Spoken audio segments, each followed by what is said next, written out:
ইহাম রেগে বলে উঠল, কথা অমান্য করা আমি বরদাস্ত করি না মায়েরা। অভদ্রতা মোটেও আমার নিকট গ্রহণযোগ্য নয়। মায়েরার শক্তিতে কুলাচ্ছে না ওই গভীর চোখের শানিত দৃষ্টির দিকে তাকিয়ে থাকতে। তবুও তার চঞ্চল দৃষ্টি ঘুরপাক খাচ্ছে অতল প্রগাঢ় নয়ন জোড়ায়। সেই চোখের ভাষা বোঝার ব্যর্থ চেষ্টায় মেতেছে সে। লোকটা কি বোঝাতে চাইছে তাকে? মানুষটার হুকুম শুনতে বাধ্য সে? দাসী নাকি সে, যে যা বলবে তাই অক্ষরে অক্ষরে পূরণ করতে হবে? মনে পড়ল তার মিথিলার কিছু কথা। মুহূর্তেই তার চোখগুলিও কেমন যেন বিদ্বেষে ভরে গেল। ফট করে সে ইহামের কোল থেকে উঠে গিয়ে শক্ত গলায় জানালো, আপনার সব কথা আমি শুনতে যাব কেন? আপনি কি আমাকে দাসী পেয়েছেন নাকি? যা হুকুম করবেন তাই শুনবো আমি। শান্ত শীতল চোখগুলি মুহূর্তেই যেন হিংস্র হয়ে উঠল। লাল চোখগুলিতে ইহামকে কেমন যেন ভয়ঙ্কর দেখালো। চোয়াল শক্ত করে সে আবারও মায়রাকে কঠোরভাবে নিজের কোলে বসিয়ে কোমর চেপে ধরল।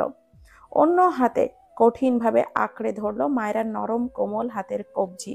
ব্যথায় অস্বস্তিতে মেয়েটার চোখ মুখ এক করে নেতিয়ে নিয়েছে ঘন পাপড়ি আবিষ্ট আঁখিগুলো। হিংস্র ভয়ানক মুখয়বে দাঁতে দাঁত কেটে ফিসফিস করে শুধালো ইহাম, তখন তো খুব সস্তা মার্কায় ইগো দেখিয়ে বলেছিলে আমি দুশ্চরিত্র কাপুরুষ। এখন কি তেজ দেখিয়ে আমার কাছ থেকে সেটার প্রুফ চাইছো নাকি? প্রাতকালের মিষ্টি সূর্যের আভাও চারিদিকে তেজ ছড়িয়ে দিচ্ছে, তার নিজস্ব জ্যোতিতে আলোকিত করছে বসুমতীকে। ঘুমন্ত মস্তিষ্কটা একটু সচেতন হতেই সত্তর গা দুলিয়ে সহসা উঠে বসলো মায়রা। চোখের ঘুম হাত দিয়ে ডলে ডলে সরিয়ে চিন্তিত নয়নে পাশ ফিরে তাকালো মায়রা। না, কোথাও পাশে থাকা লোকটা নেই, কিন্তু গেল কোথায়? তার সতর্ক মস্তিষ্কটা ধীরে ধীরে কাল রাতের সকল কথা মনে করতে লাগলো। ওই সাংঘাতিক একটা কথা বলার পর সে নিজেও তখন খুব রেগে গিয়েছিল। ওই বলিষ্ঠ দেহের প্রগাঢ় শক্তির সাথে এক প্রকার ধস্তাধস্তি শুরু করে দিয়েছে সে নিজেকে ছাড়ানোর প্রচেষ্টায়। রাগান্বিত কণ্ঠে সে নিজেও বলল, একদম আমার সাথে কোনো রকম জোরাজুরি করবেন না, নয়তো খুব খারাপ হয়ে যাবে। আমি কিন্তু আপনাকে একদম কিপ ইওর মাউথ শাট। চিবিয়ে কথাটা বলেই এক প্রকার ধাক্কা দিয়ে মায়রাকে সরিয়ে নিল নিজের থেকে। ক্ষোভ নিয়ে জানালো, তোমার মতো সস্তা তেজ দেখানো মেয়েদের প্রতি আমার কোনো অ্যাট্রাকশন নাই। ইভেন তোমার মতো মেয়ের প্রতি তাকানোর সময়ও এই ফাহাদ ইহাম চৌধুরীর নেই। জোরে জোরে শ্বাস টেনে নিজেকে ঠিক করার চেষ্টা করলো ইহাম। রাগে শরীর হিস হিস করছে তার। এই গরমে আরো তাপ অনুভব করছে নিজের শরীরে। এটা যেন তার ক্রোধ, আগুনের তাপ। তার বাবা মা কি করে এমন একটা মেয়ের সাথে তার বিয়ে দিল? এই অল্প বয়সের বাচ্চা মেয়ের পাগলামি, অভদ্রতা, বেয়াদবি, এগুলো সহ্য করার মতো ধৈর্য তার নেই, আর না কোনোদিন হবেও। এর যথাযথ একটা বিহিত তাকে করতেই হবে। নিজেকে সামলানো এখন তার দায় হয়ে গিয়েছে। ওই পরাভূত হৃদয় বড্ড আহত হলো সেই কথার ছলে। চোখটা ছলছল করলেও মায়েরা নীরবে ওয়াশরুমে ঢুকে গেল। একটু পর ওয়াশরুম থেকে বের হতেই কড়া উদ্ভট একটা গন্ধে পেটটা গুলিয়ে এলো তার। নাক টেনে রুমে এগিয়ে গিয়ে দেখতে পেল জানালার কাছে ওই বদ ক্যাপ্টেনটা সিগারেটের ধোঁয়া টানছে। মুহূর্তেই মাথায় রক্ত উঠে গেল মনে হয় মায়রার। এই লোকটা তো মনে হচ্ছে কোনো দিক দিয়ে তার সাথে মেলে না, তার সম্পূর্ণ বিপরীত। এই মানুষটার সাথে সারা জীবন কি করে কাটাবে সে? তাদের এই নামমাত্র সম্পর্ক তো মনে হয় কোনোদিনও পূর্ণতা পাবে না। তার কুল কিনারা ঠিক কোথায়? হতাশায় ক্রোধ আরো বাড়লো মনে হয় মায়রার। চেঁচিয়ে বলে উঠল, অসভ্য অভদ্র ক্যাপ্টেন সাহেব, আপনার এই গু খেতে হলে এক্ষুনি আমার রুম থেকে বের হয়ে যান। সহসা তাকালো ইহাম তার দিকে। ওই লাল চোখ দেখে বরাবরের মতোই তার রাগ উবে গেল। একটু নীরব হলেও ইহাম সেভাবেই তাকিয়ে রইল। অনন্তর সে চুপচাপই সিগারেটটা ফেলে ওয়াশরুমে ঢুকলো। হতবিহ্বল মায়রা শঙ্কিত নজরে তাকিয়ে রইল কেবল ওয়াশরুমের দরজার দিকে। প্রায় ঘন্টাখানেক সময় পার করে মানুষটা কেবলই টাওয়াল পেঁচিয়ে ওয়াশরুম থেকে বের হলো। মায়েরা আচমকায় নিবাড়িত মূঢ় হয়ে গিয়েছে। এক প্রকার মোহচ্ছন্ন হয়েই তাকিয়ে রয়েছে ব্যায়ামপুষ্ট শরীরের এক একটা আকর্ষণীয় মনোহর ভাঁজের দিকে। দৃষ্টি ফেলার কথা বুঝি ভুলেই গিয়েছে সে। ওই ভিজে পুরুষালী দেহের ভাঁজ যেন তাকে নির্লজ্জ বেহায়া বানিয়ে দিচ্ছে। সেই দিকে গ্রাহ্যকরণ না করে ইহাম চুপচাপ ঘরের কাবার্ডে রাখা তার ব্যাগ থেকে অলিভ গ্রিন কালারের ট্রাউজার আর ব্ল্যাক টি শার্টটা হাতে তুলে নিল। টি শার্ট পরার পর ওই সম্মানীয় দৃষ্টি দেখে ভেতরটা কেমন যেন ছন্ন ছাড়া হয়ে গিয়েছে মায়রার। দ্রুত গতিতে চোখের দৃষ্টি নিবারণ করলো সে। সি, এতটা নির্লজ্জ হয়ে গিয়েছে কি করে তার বেহায়া চোখগুলি। গূঢ় অস্বস্তিতে কেমন চপল হয়ে উঠেছে তার চিত্ত। ইহাম তার পাশেই শুয়ে আছে। এই বিহব্বলতা কিছুতেই নিজের ভেতর চেপে রাখতে পারছে না সে। বিছানার দুই পাশে দুজন চুপচাপ নিভৃতে গুটিয়ে আছে। চোখের পাতায় কিছুতেই ঘুম ধরা দিচ্ছে না তার। ব্যাকুল অনুভূতিটা যেন তার নির্ঘুম রাতের সঙ্গী হয়েছে সঙ্গোপনে। অনেকটা সময় অতিবাহিত হবার পর বজ্রবেগে যেন ইহাম তাদের মাঝের বরাদ্দকৃত বালিশটা সরিয়ে দ্রুতটুকু ঘুচিয়ে নিল। অতর্কিতভাবে হামলে পড়ল মায়রার উপর। মেয়েটার বিস্তর ভয়ে কম্পিত কায়া নিয়ে স্থির রইল। ডাগর ডাগর চোখের চপল দৃষ্টি দিয়ে পর্যবেক্ষণ করল ওই শান্ত অতল স্পর্শ চোখের দিকে। বুকের গহীনে তোলপাড় ঝড়ে শ্বাসরোধ হয়ে আসছে তার। তবুও স্থির থাকার অভিপ্রায়ে ব্যাকুল দৃষ্টি মেলে দিল ইহামের গভীর নেত্রের পানে। তরাসে ঢোক গিলল ওই শীতল চাহনির প্রবাহে। ফিসফিস কণ্ঠে ইহাম বলল, মায়রা, আমি যদি নিয়ন্ত্রণ হারিয়ে তোমার লিপে কিস করি তবে মাইন্ড করবে তুমি? মায়রা নিরুত্তর নির্বাক। দারুণ উচ্চাটনে এলোমেলো শ্বাস নিচ্ছে সে।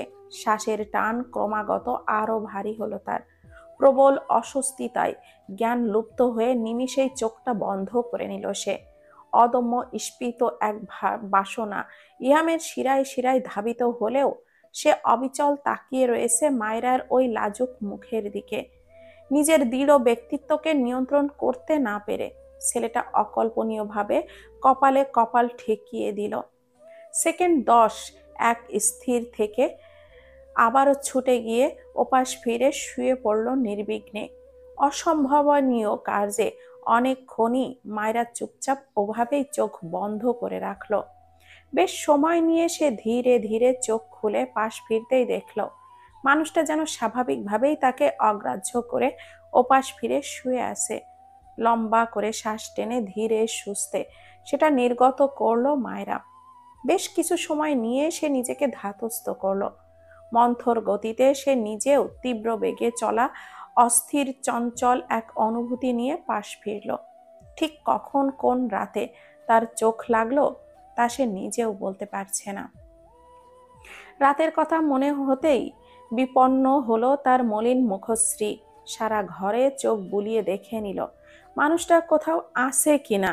ইহামকে কোথাও না পেয়ে চোখ ফেরাতে গেলেই নজর দিল দেওয়াল ঘড়ির দিকে। 10টা বেজে 53 হয়েছে।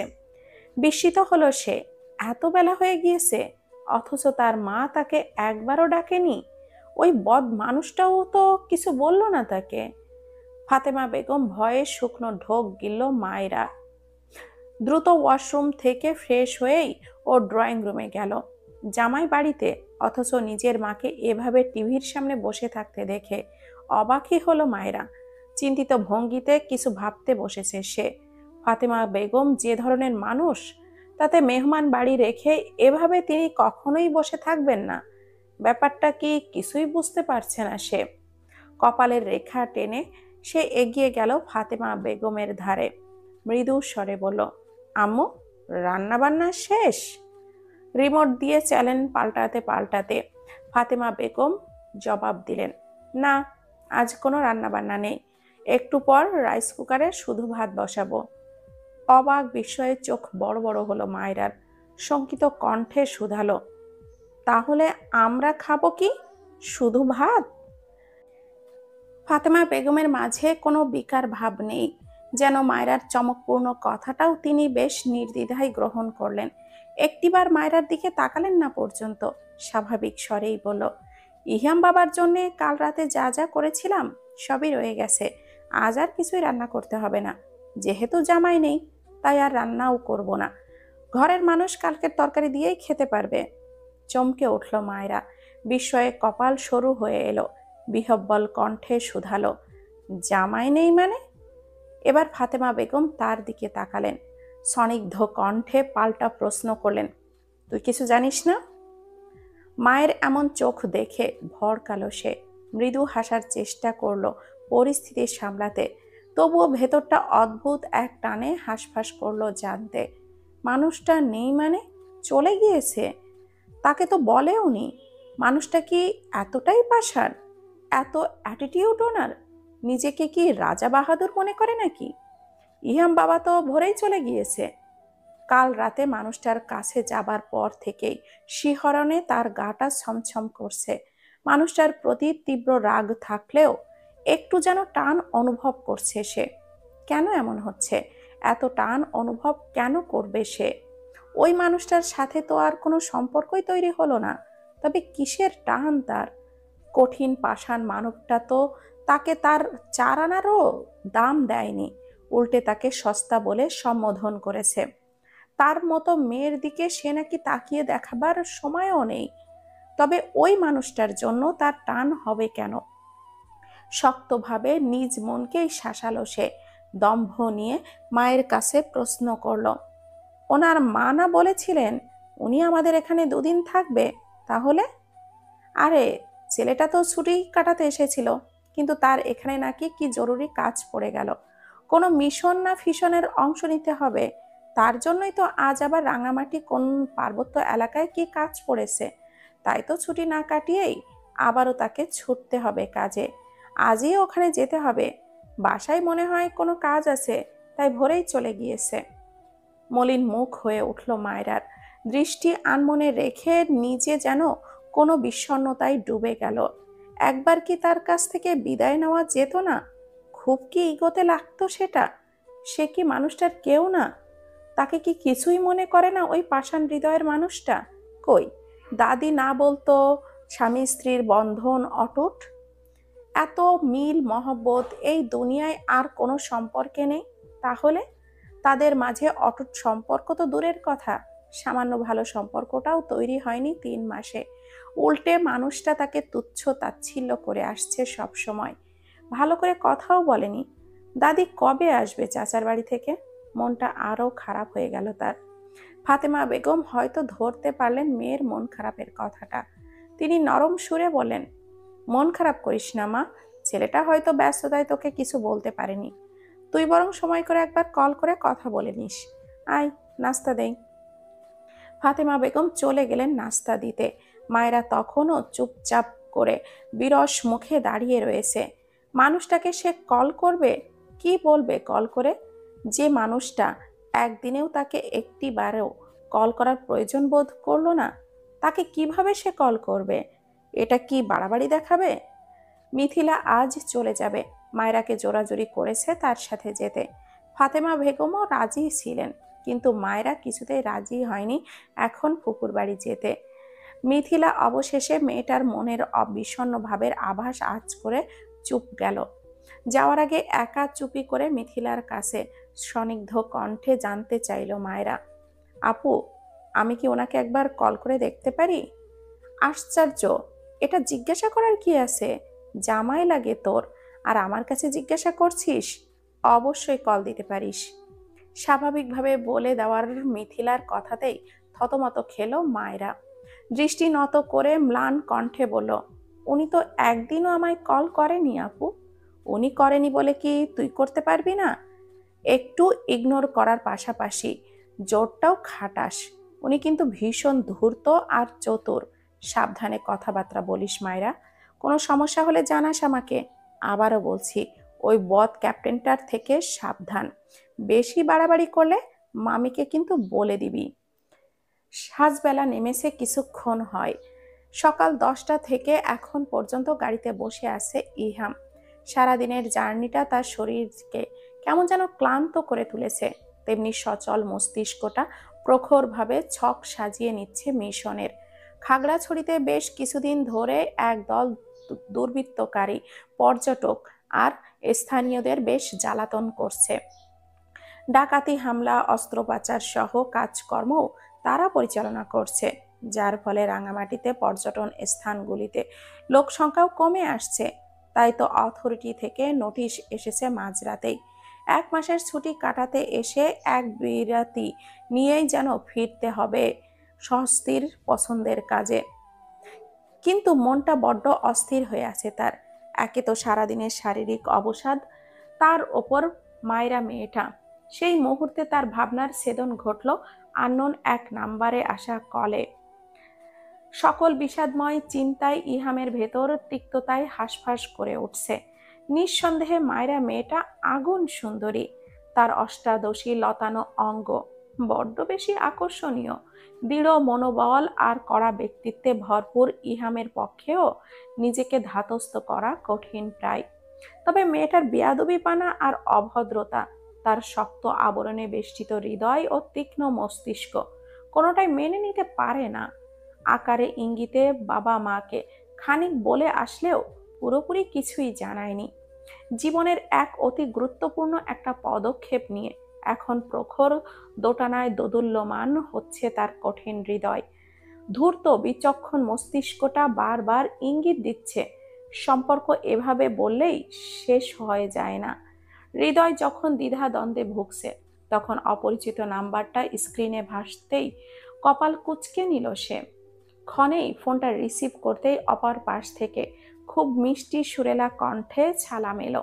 সেকেন্ড কয়েক সময় নিয়ে ইহাম সালামের জবাব নিয়েই থম ধরল। কণ্ঠটা পরিচিত মনে হলেও হতে পারল না। ফোনের অপর পাশ থেকে শুনশান নীরবতা বিরাজ করছে। অপর মানুষটার নিস্তব্ধতায় তার কপাল আরো কুঁচকে মনে কিছু ঠাউর করার চেষ্টা করল। সময় অতিক্রম হওয়ার সাথে সাথে নিস্তব্ধতা বাড়াই, অনুমান এবার প্রগাঢ় হলো। হাঁসফাঁস হৃদয়টা স্থির শান্ত রইল, কিন্তু ওই অসভ্য প্রজাতির ইতর মেয়েটার ভণ্ড হৃদয় মনে হয় সেটা সহ্য করতে পারল না। নিচু মন মানসিকতার চিহ্ন বহন করার মাধ্যমে নিজের উদ্যত্তপানা প্রকাশ করলো। হঠাৎ নীরবতা ঠেঙিয়ে বলে উঠল মেয়েটা, আমাকে বলে গেলে কি আপনার পিত্তি চলে যেত? যাবার আগে একবার ডাকলে তো আপনার গায়ের ভাব কমতো না। তাহলে চোরের মতো করে কেন চলে যেতে হলো আপনাকে? নিমিষে শান্ত মেজাজটা একদম চড়ে গেল তার। চোখগুলি হঠাৎই সলতের মতো জ্বলে উঠল। চোয়াল দৃঢ় করে দাঁতে দাঁত পিষল। আস্তে ধীরে চোখটা বন্ধ করে নিজের ক্রোধ দমানোর চেষ্টা করলো সে। চিবিয়ে চিবিয়ে বলল, বেয়াদব ম্যানারলেস মেয়ে, এক্ষুনি কল কাটো, আর কখনো আমায় কল দিবে না তুমি। তেজস্বী মেয়ে বুঝি দমল না ইহামের কথায়। রাগ দপ করে নিয়েই মেয়েটা বলল, কেন কল করব না আপনায়? 100 বার করব, 1000 বার করব। ভালো না লাগলে বিয়ে করেছিলেন কেন? ক্রোধে হিস হিস করে ইহাম ঘন ঘন শ্বাস টানল। এই মুহূর্তে চোখ দিয়ে তার আগুন বের হচ্ছে। মনে হচ্ছে মেয়েটাকে সামনে পেলে একদম পিষে ফেলত। ঝাঁজটা কমাতে বিড়বিড় করে একটা গালি ছুঁড়ে কলটা কেটে দিল। রাগে ভেতরটা কটমট করে উঠছে তার। মেয়েটার মূর্খতা তাকে যেন আরো খেপিয়ে তুলেছে। ওই মেয়েটার কি একটুও কমন সেন্স নেই? ভদ্র সাবলীল ভাষায় কি কথা বলতে পারে না সে? কোথায় কখন কিভাবে কথা বলতে হয় তার ন্যূনতম জ্ঞানটুকুও কি নেই ওই নির্বোধ গাধা মেয়েটার? এত নিরেট মূর্খ এক মেয়ে কি করে তার ওপর এসে বর্তালো? এই মেয়েকে নিয়ে সংসার নামক বেড়াজালে কি করে জড়াবে সে? তার ওপর বাবা মা জোর করেছে ওই গাধা মেয়েটাকে নাকি তার সাথে নিয়ে যেতে। মায়েরা চুপচাপ নিভৃতে বসে আছে। চেনা নেই, সম্পর্ক নেই, সামান্য ভালো করে কথাটুকু বলারও সুযোগ যার সাথে নেই, সেই কঠিন পাষাণ মানুষটার প্রতি অগাধ না হলেও হীন ক্লেশ এক টান অনুভব করে সে। যখনই ফোনের স্ক্রিনে ওই মানুষটার ছবি দেখে, তার হৃদয়টা অশান্ত হয়, ভেতরটা অদ্ভুত শিহরণে দুলে যায়। দিন দুনিয়া সমস্তটা ভুলে সে মগ্ন হয়ে যায় ওই কঠিন হৃদয়ের মানুষটাই। কিন্তু ওই লোকটার নিদারুণ রূপে এড়িয়ে যাওয়া আর হৃদয়ের সূচের মতো আঘাত করা কঠিন কথাগুলি তাকে ব্যথায় জর্জরিত করে তোলে। কেন এমন একটা সম্পর্কে নিজেকে জড়িয়ে নিল? যার কোনো অন্ত নেই, না আছে কোনো ভিত্তি। তপ্ত শ্বাসে ভেতরটা ছারখার হয়ে যাচ্ছে মেয়েটার। হন্তদন্ত হয়ে ফাতেমা বেগম এগিয়ে এলেন। তখন বোধহয় বেলা 12টার উপরে। তিনি এসেই ব্যস্ত ভঙ্গিতে বলেন, কিরে মায়েরা, এখনো তোর কোনো হেলদোল নেই, বসে আছিস কেন? মায়ের প্রশ্ন আর ব্যস্ততায় কপালে ভাঁজ পড়ে মায়েরার। সন্দিহানি চোখে মায়ের দিকে তাকিয়ে পাল্টা প্রশ্ন করে, কি বলছো আম্মু? কিসের হেলদোলের কথা বলছো? ও মা, সে কি কথা! কি বলছে এই মেয়ে? তুই কি কিছুই জানিস না নাকি? ইহাম বাবা তোকে কিছুই বলেনি? মায়ের কথায় বুক মুচড়ে উঠল তার। কি করে বলবে?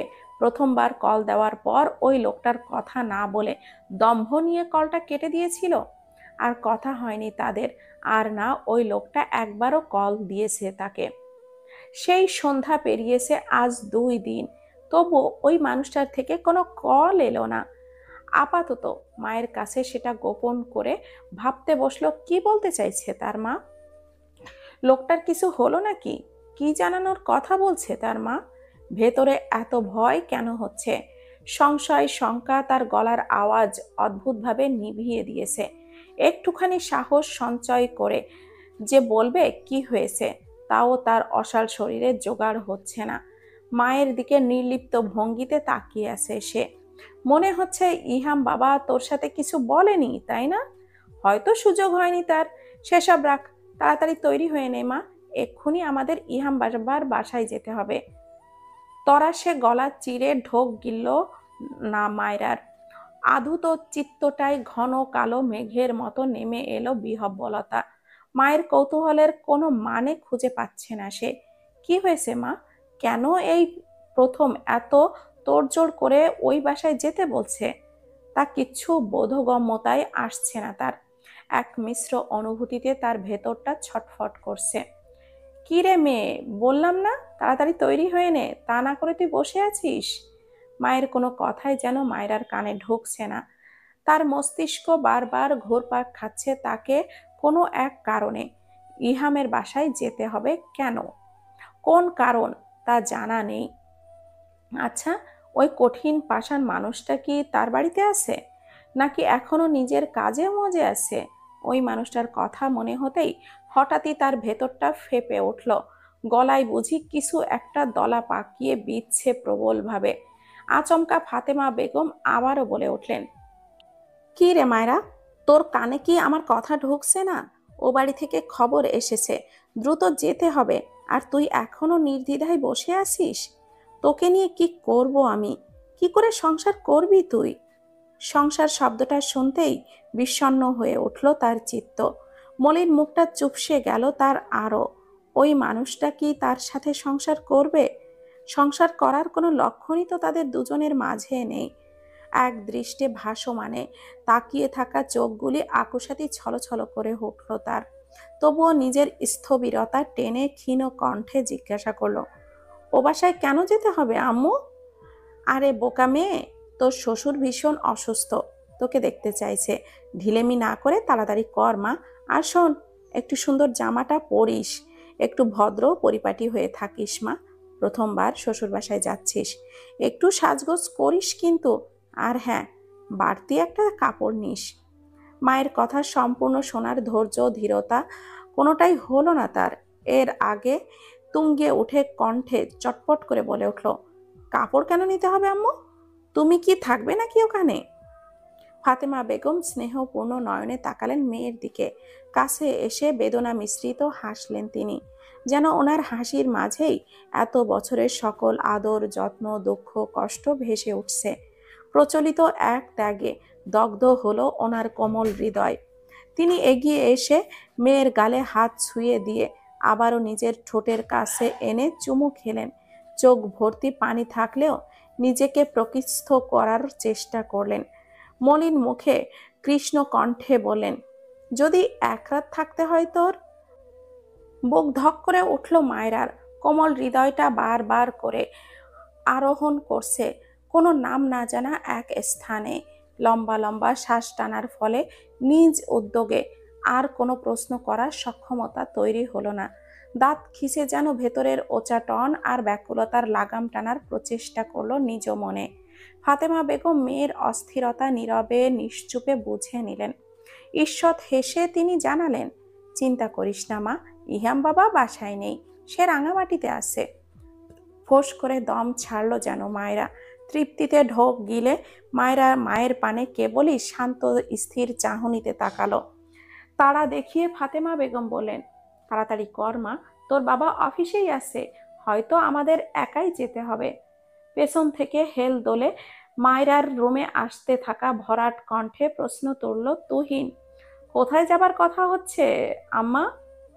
ফাতেমা বেগম ও মায়রা চকিত তাকালো তুহিনের দিকে। সে এসেই বিছানার চাদর কুঁচকে ধড়াম করে শুয়ে পড়ল সেখানে। মায়রার দিকে তাকিয়ে মন ভুলানো হেসে মাকে প্রশ্ন করলো, কোথায় যাবে? এই ভেটকিও কি যাবে?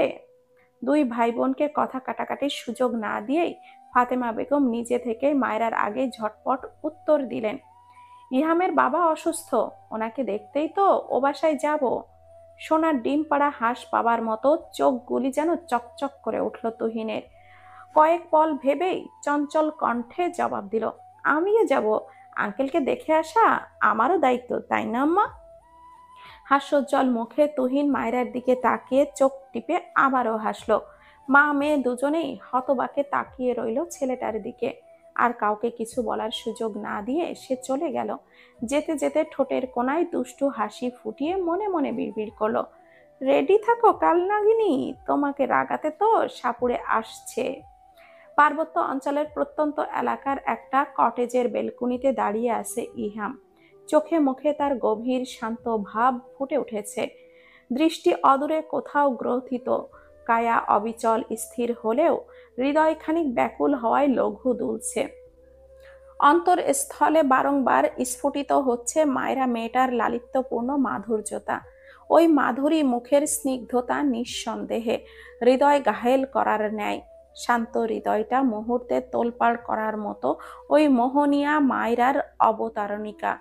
খোদা তাআলা কেন ওই স্ফীত দুহিতাকে তার রুচির বিপরীতে করে সৃষ্টি করল? উত্তর দক্ষিণ মেরুর মতো কেন তাদের বোঝাপড়াটা?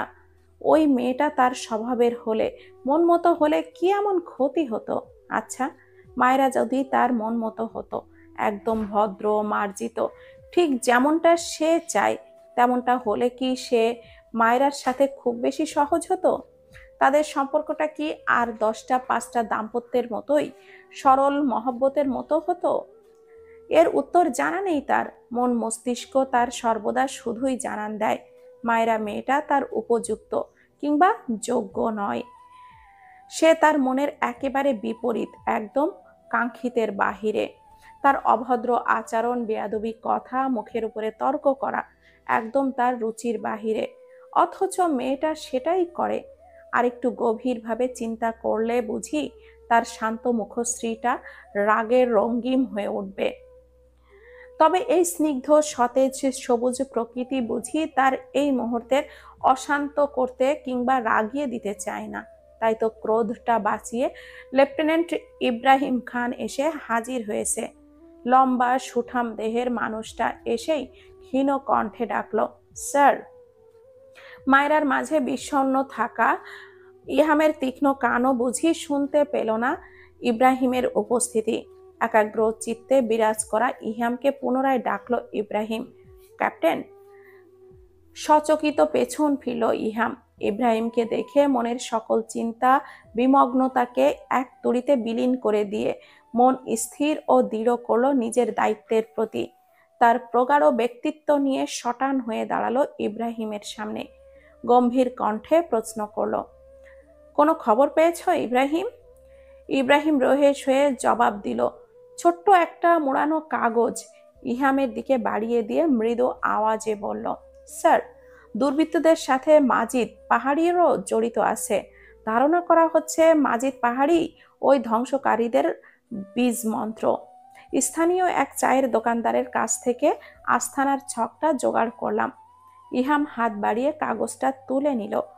পরদে পরদে ভাঁজ খুলে সেটা বেশ মনোযোগ আর একাগ্রতার সাথে পর্যবেক্ষণ করলো। ঠোঁটের কোণায় অনবদ্য এক ক্রু হাসি ফুটিয়ে ঈষৎ আওয়াজে নিজ মনকেই যেন প্রশ্নবিদ্ধ করল সে। বিড়বিড় করে উঠল, মাজিদ পাহাড়ির মেইন টার্গেট কি শুধুই পাহাড়, নাকি ক্যাপ্টেন ফাহাদ ইহাম চৌধুরী? এসো মা, তোমার শ্বশুরের কাছে একটু বসো, বিষণ্ণ মলিন মুখে বললেন শায়লা বেগম। চেহারাটা ওনার স্বামীর শোকে শুকিয়ে গিয়েছে। এক ধ্যানে খুব মনোযোগ দিয়ে তাকালো মায়রা। স্বামী অসুস্থ, আর ভেতর থেকে শেষ হয়ে যাচ্ছেন বোধহয় স্ত্রী নিজেই। আচ্ছা, স্বামী স্ত্রীর সম্পর্কটা কি এতটাই গভীর আর মায়া মহব্বতের? এই গভীর সম্পর্কটাই ঠিক কতটা মধু নিহিত আছে? আচমকা অযাচিতভাবে মানসপটে ভেসে এলো শক্তপোক্ত সুঠাম দেহের কঠিন আবরণে আচ্ছাদিত ইহামের গম্ভীর মুখখানা। শরীরটায় রোমাঞ্চকর শিহরণ বয়ে গেল শতপ্রণোদিতভাবে। শুকনো মর্মর পাতার বৃষ্টি পড়ার মতো গলা ভেজালো চেষ্টা করলো মায়রা। এক শীর্ণ কৃষ্ণ কণ্ঠ কানে লাগতেই চকিত তাকালো সেই দিকে। মায়রা মা, আমার পাশে একটু বসো। দৃষ্টিতে বিনম্র শ্রদ্ধা জ্ঞাপনের মাধ্যমে তাকালো মায়রা ইসহাক চৌধুরীর দিকে। ওনার কথা মতো নিভৃতে বসলো বিছানার ধারে রাখা টুলটার মাঝে। শান্ত দৃষ্টিতে স্নিগ্ধতা বিরাজ করে মায়রা তাকালো ওনার দিকে। এক সময় ঢাকা শহরের বিখ্যাত আইনজীবী ইসহাক চৌধুরী আজ বয়সের চাপে পড়ে দিন দিন কেমন যেন নুয়ে যাচ্ছেন। এই তো হঠাৎ অসুস্থতায় শরীরটা যেন ভেঙে এসেছে ওনার। ইসহাক চৌধুরী হাত বাড়িয়ে দিতেই মায়রা আগ বাড়িয়ে সেটা ধরল। তিনি মলিন হেসে নিজের হাতটা উঠিয়ে দিলেন মায়রার মাথার দিকে। আলতো করে বলিয়ে দিয়ে মৃদু সরু কণ্ঠে বললেন, আমার ঘরের লক্ষ্মী একটা মেয়ে। কিছুদিন পর আমার শিপুও চলে গেলে এই ঘর আলোকিত করবে আমার এই মেয়েটা। জানি না সেটা দেখার সৌভাগ্য বা ভাগ্য আমার হবে কিনা। খেয়াল করলো শায়লা বেগম মুখ চেপে ফুপিয়ে উঠলেন। মায়রার খুব খারাপ লাগলো।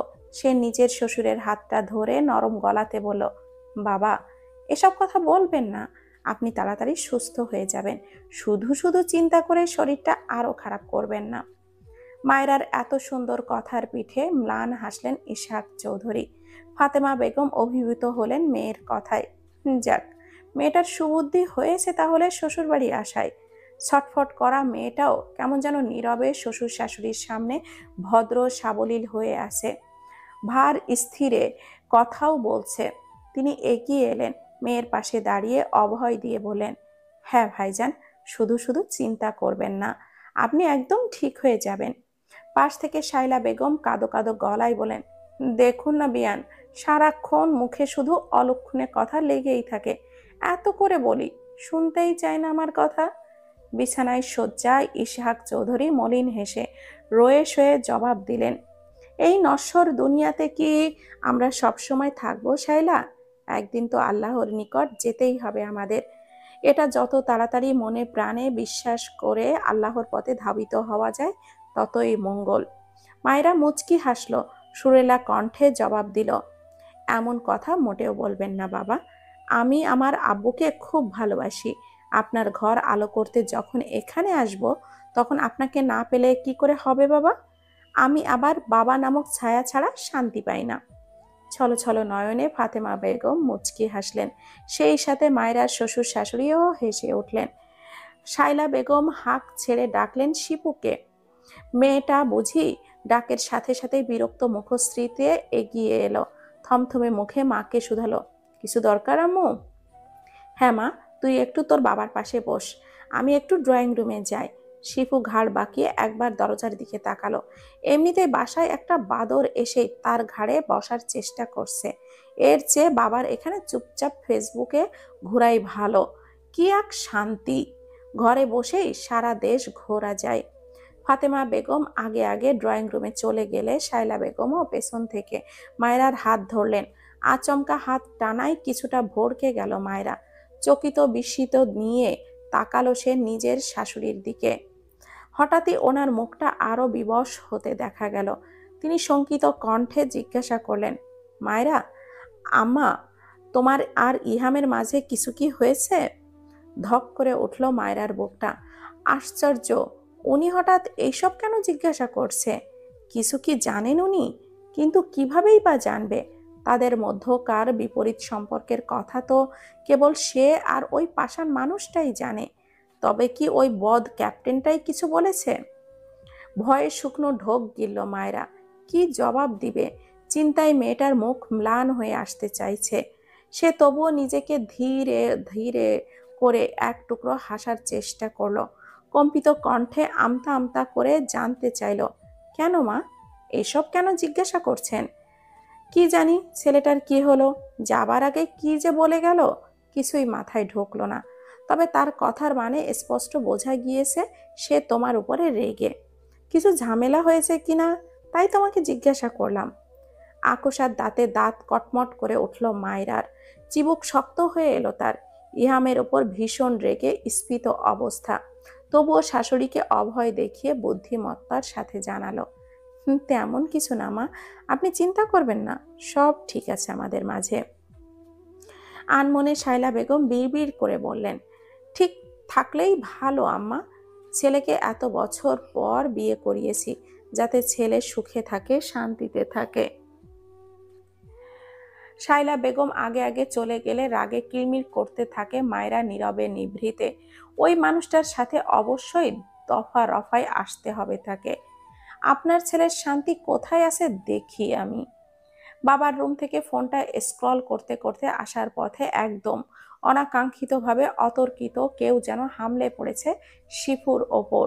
আকস্মিক ঘটনায় ঠিক কি হলো সে নিজেও বুঝতে পারছে না। কিংকর্তব্য বিমূঢ় মস্তিষ্কটা ফাঁকা প্রায়। বিস্ময় বিমূঢ় হয়ে সামনে তাকাতেই দেখতে পেল তুহিন দুষ্টু হাসিতে ঠিক তার মুখের কাছাকাছি দাঁড়িয়ে। হতবিহ্বলের কপাল কুঁচকে খুব মনোযোগ দিয়ে তাকালো তুহিনের পানে। ফর্সা ক্লিন শেপ করা গালের কমলা আভায় ঠোঁটগুলিতে নজর আটকালো তার। তুহিন শিফুর অমন চাহনি দেখে ঠোঁট কামড়ে হাসল অভিভূত হয়ে মন্ত্রমুগ্ধের মতো। সে তুহিনের ওই মুগ্ধকর হাসির পানে তাকিয়ে রয়েছে। ধীরে ধীরে তার ভ্রম কাটল, মস্তিষ্ক সজাগ হলো। কপালে ঈষৎ ভাঁজ ফেলে সে সবটা অনুমান করার চেষ্টা করল। বাবার ঘর থেকে আসার পথে আচমকা এই বজ্জাতটা কি তার হাতটা চেপে এই রুমে নিয়ে আসেনি? বিষয়টা সবটা আন্দাজে এনে ফুঁসে উঠল মেয়েটা। নিজের দিকে ঝুঁকে থাকা তুহিনকে ধাক্কা দিয়ে সরানোর চেষ্টা করতে সে, কিন্তু পারল না। অগত্যা দেওয়ালের সাথে আরো সেটে রইল সে। ভেতরের সদ্য জমানো আকুলি বিকুলি অনুভূতিগুলি তাকে বেসামাল করে দিচ্ছে। ছোট্ট হৃদয়টা দ্বন্দ্ব নিয়ে সেটা সামলে আগুন ঝরা চোখে মুখে তাকালো তুহিনের পানে। দাঁত কামড়ে বলল, এসব কোন ধরনের অসভ্যতা? তুহিন মৃদু হাসল, দারুণ মন মাতানো কণ্ঠে জবাব দিল, কালনাগিনীকে বন্দি করতে সাপুড়ের একটুখানি কৌশল। ওই ভীষণ গভীর কথার মানেটা শিফু বুঝলো কিনা জানা নেই তার। তবে মেয়েটার ভেতরে এই কথা আন্দোলনে নেমেছে। ষোড়শী মেয়েটার পেছনে যাওয়ার হৃদয়টা প্রথম দেখাতেই তুহিনকে বড্ড মনে ধরেছে। আর এই মুহূর্তে এমন ধরনের কথা সত্যি তার শ্বাস ঘন করে তুলেছে। এত অদ্ভুত অনুভূতিতে তার ভেতর কেমন যেন ফেঁপে উঠছে। শুকনো ঢোক গিলে চেহারায় রাগ প্রকাশ করার চেষ্টা করে বলল সে, অসভ্য বাদর একটা, এক্ষুনি সরুন। এতই সাকুরিয়া হবার ইচ্ছা থাকলে সমুদ্রের তলদেশে গিয়ে বেলচার সি ধরে আনুন যান, যার এক ফোঁটা বিষ 1000 জনের মৃত্যু দিতে পারে। তুহিন শিপুর ধাক্কাতে একটুও সরল না। নিয়মিত জিমে যাওয়া ছেলেটার শরীর হেলাফেলা করে ফেলে দেওয়ার মতো একদমই নয়। সে সেখানে অটল দাঁড়িয়ে থেকেই দেওয়ালে ঠেকানো হাতটা আরও দৃঢ় করে। আর একটু এগিয়ে গেল শিপুর কোমল মুখের দিকে। মেয়েটা যেন অস্বস্তিতে কুঁচকে নিয়েছে মুখ। ফিসফিস করে সে বলল, সাপ নিয়ে বুঝি তোমার খুব ভালো ধারণা আছে? হবেই তো, কালনাগিনী বলে কথা। কালনাগিনী শব্দটা শুনতেই শিপু তেড়ে উঠল। দাঁত কটমট করে তুহিনের পায়ে পড়া দিয়ে উঠল সে। আচমকায় ব্যথায় মনে হয় তুহিন দেওয়ালে ঠেকানো মাথাটা ঢিলে করতেই শিপু হাতের ফাঁক দিয়ে খানিকটা দূরে সরে গেল। দ্রুত দরজার কাছে গিয়ে থেমেই আবারও পিছু ঘুরল। তেজ নিয়ে বিড়বিড় করে জানালো, শুধু যে কালনাগানি বললেন, একদিন দেখবেন সত্যি কামড়ে দিয়েছি, অসভ্য বাদর একটা। তুহিন মুচকি হাসল, চমৎকার হাসি মুখেই বলল, এই কালনাগিনীর বিষে আমি আক্রান্ত হতে রাজি আছি। তোমার সমস্ত বিষটুকু আমি স্বেচ্ছায় আস্বাদন করতে রাজি কালনাগিনী। রাগে গজগজ করতে করতে মায়রার বাসার কোনো একটা রুমের দরজা খুলে ঢুকে গেল। কোথায় এসেছে, কার রুমে এসেছে সেই দিকে বিন্দু মাত্র তোয়াক্কা নেই তার। ফাঁকা রুমটায় এসে ফোঁস করে দম নিল সে। তার ভেতরে টকবক করছে ক্যাপ্টেন ফাহাদ ইহাম চৌধুরীর জন্য জমানো জেদ। ফোনের লকটা খুলে আগে হোয়াটসঅ্যাপে ঢুকলো। ইহামের নাম্বারটা পাষাণ ক্যাপ্টেন দিয়ে সেভ করা। হন্তদন্ত হয়ে সেটাই ভিডিও কল দিল। একবার রিং হয়ে কেটে গেলেও অপর পাশ থেকে রিসিভ হলো না তা। ক্রোধে হিসফিস করতে করতে আবারও কল দিল। একবার দুবার রিং পাওয়ার পর কল রিসিভ হলে স্ক্রিনে ভেসে উঠল কঠিন আদলে ভরপুর একটা গম্ভীর মুখায়ব। মায়েরা এক পলক সেই দিকে তাকিয়েই নিজের বেসামাল ক্রোধ উগলে দিল। এই যে অসভ্য বদ ক্যাপ্টেন, কি মনে করেন আপনি নিজেকে? নিজেকে কি মহান ভাবেন? কোন দেশে রাজা বাচ্চা আপনি যে সবাইকে আপনি গোলাম ভাববেন? কারোর কোনো দাম নেই আপনার কাছে? এক বিন্দু কি দাম দেন আমাকে? মানুষ ভাবেন আমাকে? এতই যখন আমাকে আপনার ভালো লাগে না, অপছন্দ করেন, তবে বিয়েটা কেন করতে গেলেন? বিয়ের আগে দেখেননি? তখন না করতেন?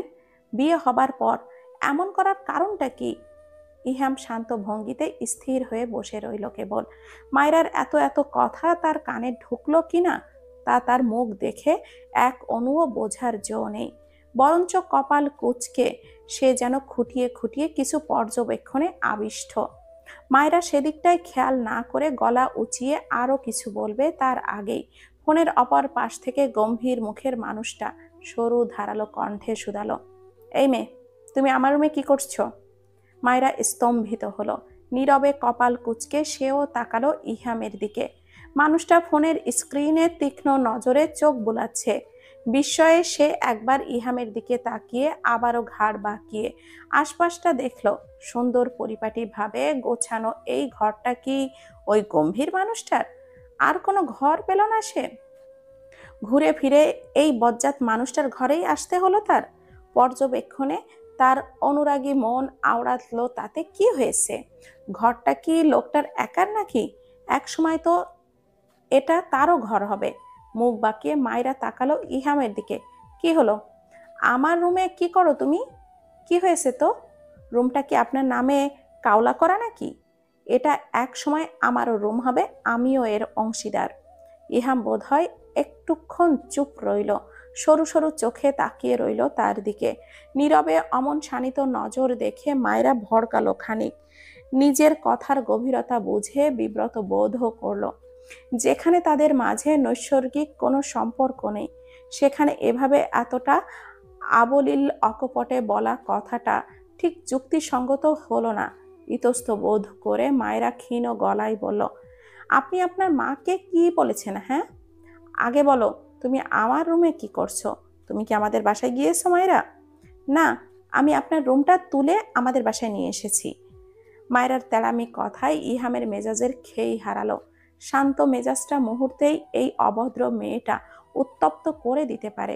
গুরুত্বপূর্ণ একটা মিটিংয়ে যাবে, এক্ষুনি তার মাঝে মেজাজটা চড়িয়ে অপারেশনের খামতি সে কিছুতেই করতে পারবে না। এমনিতেই মাজিদ পাহাড়ি ওত পেতে আছে।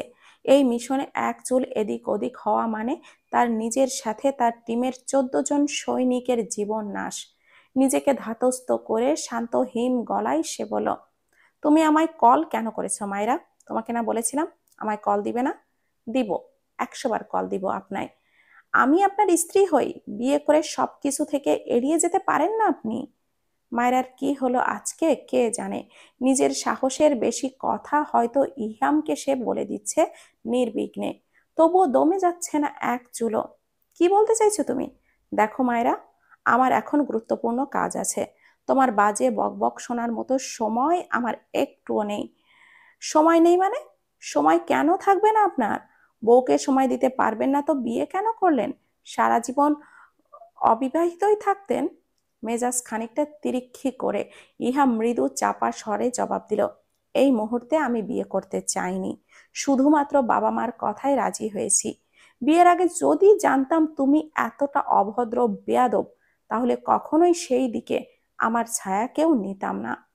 মায়রার অন্তর ব্যথিত হলো সেই কথার আঘাতে। চোখটা ছলছল করে উঠলেও নিজেকে দৃঢ় করে নিল। কাঠ গলায় বলল, আপনি তো খুব ভদ্র, আদব কায়দা জানেন, তাহলে নিজের মাকে কি বলেছেন আপনি? স্বামী স্ত্রীর মাঝে কোনো কথা কোনো ভদ্র মানুষ মাকে জানায় শুনি? ইহাম কয়েক সেকেন্ড নীরব রইল, পরেক্ষণে রাশভারী গলায় বলল, স্বামী স্ত্রী মায়রা, তুমি আমায় সত্যি স্বামী বলে মানো কি? আগে স্বামীর সাথে কিভাবে ব্যবহার করতে হয়, কথা বলতে হয়, তা শিখে আসো। তুমি ও বাসায় কেন গিয়েছো তা জিজ্ঞাসা করতাম, কিন্তু তোমার অভদ্র আচরণ আর 1 মিনিটও সহ্য করতে পারবো না বলে তাও করলাম না। আমার সময়ের দাম আছে, তোমার মতো বেয়াদবের সাথে ফালতু কথা বলে সময় নষ্ট করার মতো সময় আমার নেই। গট করে কলটা কাটার শব্দ হলো। মায়েরা কিছুক্ষণ নির্বাক বিমূঢ় হয়ে দাঁড়িয়ে রইল। তার সম্বিত ফিরতেই আচমকা জর্জরিত হৃদয় নিয়ে একলা ঘরে ফুঁপিয়ে উঠল মেয়েটা। মাজিদ পাহাড়ির সাথে চাকরির সূত্র লগ্ন থেকেই ইহামের দ্বন্দ্বের সম্পর্ক। সরাসরি সেনাবাহিনীর লেফটেন্যান্ট পদে নিযুক্ত হবার পর এক অপারেশনে গিয়ে তার মাজিদ পাহাড়ির সাথে প্রথম সাক্ষাৎ। মাজিদ পাহাড়ি তখন তার দূরদর্শিতার কারণেই আটক হয়ে গেছিল। পরে অবশ্য কিভাবে ছাড়া পেয়েছে তা ধারণা নেই, তবে এখন আন্দাজ করতে পারছে ভয়ঙ্কর দুর্বৃত্তের লিডার ওই মাজিদ কেবল তাকেই ঘায়েল করতেই ফিরে এসেছে এই এলাকায়। প্রচন্ড চতুর আর ধূর্ত ওই মাজিদকে একেবারে কাবু করা মোটেও সহজ নয়। বয়স 40-এর উপরে হলেও দেখতে শুনতে বেশ বল আছে তার, দস্যু একটা ভাবও আছে, যদিও এখনো সে দেখেনি কেমন হয়েছে এতগুলো মাসের ব্যবধানে। এখনো তাদের সরাসরি সাক্ষাৎটাও হয়নি। মোটামুটি অনেকটা ঘায়েল কিভাবে করা যায় মাজিদকে, সেই মিটিং শেষ করেই ইহাম আবারও কটেজের বেলকুনিতে এসে দাঁড়ায়। অলিভ গ্রিন কালারের ট্রাউজার প্যান্টের পকেটে থেকে ফোনটা বের করে তাতে কল লাগালো মায়ের ফোনে। শাইলা বেগম তখন ফাতেমার সাথে গল্প করতে করতে বিকালের নাস্তা রেডি করছেন। হঠাৎ ওনার ফোনে কল আসায় পাকোড়ার ডোট মাখার এঁটো হাতটা নিয়ে এগিয়ে গেলেন টেবিলে রাখা ফোনের ওপর। ছেলের কল পেয়ে খানিকটা ঘাবড়ালেন তিনি। অস্থির হৃদয় নিয়ে ফোনটা রিসিভ করলেন। আসসালামু আলাইকুম আম্মা। ওয়ালাইকুম আসসালাম বাবা, কেমন আছিস বাবা? ভালো আছি আম্মা, তোমরা কেমন আছো? ছেলের প্রশ্নে খানিকটা বিচলিত হলেন শাইলা বেগম। ওনাকে নীরব দেখে ইহাম আবারও প্রশ্ন করলো, কি হলো আম্মা? বাসায় কি কোনো সমস্যা হয়েছে? মায়েরা কি আমাদের বাসায় এসেছে? চিন্তিত হলেন ভদ্র মহিলা। তার মানে ছেলের সাথে বৌমার কথাটা হয়? মায়েরা কি বলে দিয়েছে ইশাক চৌধুরীর অসুস্থতার কথা? একটু দমলেন তিনি, ইতস্ত বোধ করে জবাব দিলেন, হ্যাঁ বাবা, মায়েরা ওর মা আর ভাই আমাদের বাসায় এসেছে দুপুরের দিকে। আসলে তোর বাবা একটু অসুস্থ তো, তাই মায়েরার আম্মাকে দেখতে চাইছিলেন তিনি। বাবার অসুস্থতার কথা শুনে অস্থির হলো ইহামের কঠোর হৃদয়। আশ্চর্যে কপাল কুঁচকে এলো তার। উদ্বিগ্ন হয়ে প্রশ্ন করলো, আব্বা অসুস্থ? আর তুমি আমাকে একবারও বলনি আম্মা? হু হু করে উঠল শাইলা বেগমের হৃদয়। একমাত্র আদরের ছেলে, বাবা বলতে প্রাণ। এই কথা শুনে কেমন তেড়ে উঠে মাবুদ ভালোই জানে। শাইলা বেগমকে আবারও নীরব থাকতে দেখে ইহাম শান্ত গলায় আওয়াজ ব্যস্ত ভঙ্গিতে উঁচু করলো, খেই গলায় শোধালো, কি হলো আম্মা? আব্বা অসুস্থ আর সেই কথা তুমি আমাকে বলার প্রয়োজন মনে করলে না? আমাকে এটা জানানোর দরকার ছিল না? মন খারাপের বিষণ্ণতা শাইলা বেগমের চোখে মুখে। স্বামীর অসুস্থতা, একমাত্র বড় ছেলের দূরত্ব ওনাকে কতটা অসহায় করেছেন তা যেন চোখে মুখে ফুটে উঠেছে ওনার। মলিন মুখে উদ্রেক কণ্ঠে জানালেন শাইলা বেগম, তুই একটা গুরুত্বপূর্ণ কাজে গিয়েছিস, কি করছিস, কত ব্যস্ত আছিস তা আমি কি করে জানবো? তাই তো তোকে ঝামেলা দিতে চাইনি, এই কারণেই বলা হয়নি তোকে। প্রচন্ড বিরক্ত ভাব ফেটে উঠল ইহামের চোখে মুখে। বিতৃষ্ণা অভিভঙ্গি নিয়ে নিস্পৃত স্বরেই বলল, ডাটা অন করো, আমি ভিডিও কল দিচ্ছি। রাখ বাবা, আমার ফোনে এমবি শেষ, তুই মায়রা নয়তো শিফুর ফোনে কল দে। আর কোনো জবাব না দিয়ে ইহাম উৎকণ্ঠিত হয়ে কল কাটলো।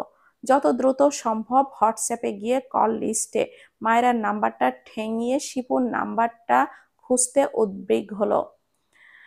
রাগী কঠোর ভঙ্গিমায় কথা বলা ভাইয়ের সাথে শিপু খুব একটা সহজ নয়, বরং বাবার চেয়ে ভাইকে বেশি ভয় পায় সে। বাঘ সিংহের চেয়েও বোধহয় তার শক্ত ভার গলার কথা ভাইয়ের প্রতি সে ভীত।